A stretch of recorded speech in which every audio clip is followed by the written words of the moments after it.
High বন্ধুরা, এই দেখো কী কী কিনলাম আজকে তোমাদের সাথে শেয়ার করব পুজোর জন্য। পুজোর তার বেশি দিন বাকি নেই, মোটামুটি তোমাদের সবারই অনেকেরই কেনাকাটা হয়ে গেছে, বাট আমার আজকের থেকে শুরু হলো কেনাকাটা। সারা বছরই কেনাকাটা করি, বাট আজকের থেকে পুজোর কেনাকাটা শুরু হলো। এই দেখো কতগুলো শাড়ি কিনলাম বন্ধুরা। কোন শাড়িগুলো কেমন হয়েছে তোমরা একটু কমেন্টে বলবে। আর এই শাড়িগুলো কিন্তু সবই আমার জন্য নিয়েছি। দেখো কেমন হয়েছে বলো। এই দেখো কেমন হয়েছে বন্ধুরা, সবাই একটু জানিও।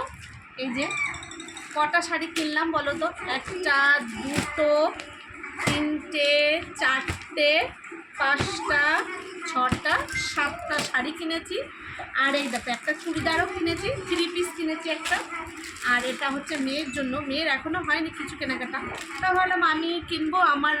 আমার এতগুলো হলো, মেয়ের এখনও হলো না, তা মেয়ের জন্য আজকে কিনে নিই। একটা নিলাম, এখনও যাবো ওর জন্য কিনতে, মলে যেতে হবে। আর এই দুটো হচ্ছে আমার নন্দায় আর ননদের ছেলের জন্য।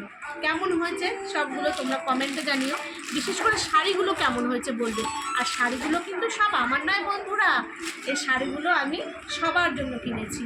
আমার ননদ, শাশুড়ি, আমার মা, আমার দিদি, সবার জন্য কিনেছি, আমার জন্য কিনেছি। কেমন হয়েছে তোমরা একটু কমেন্টে জানিও।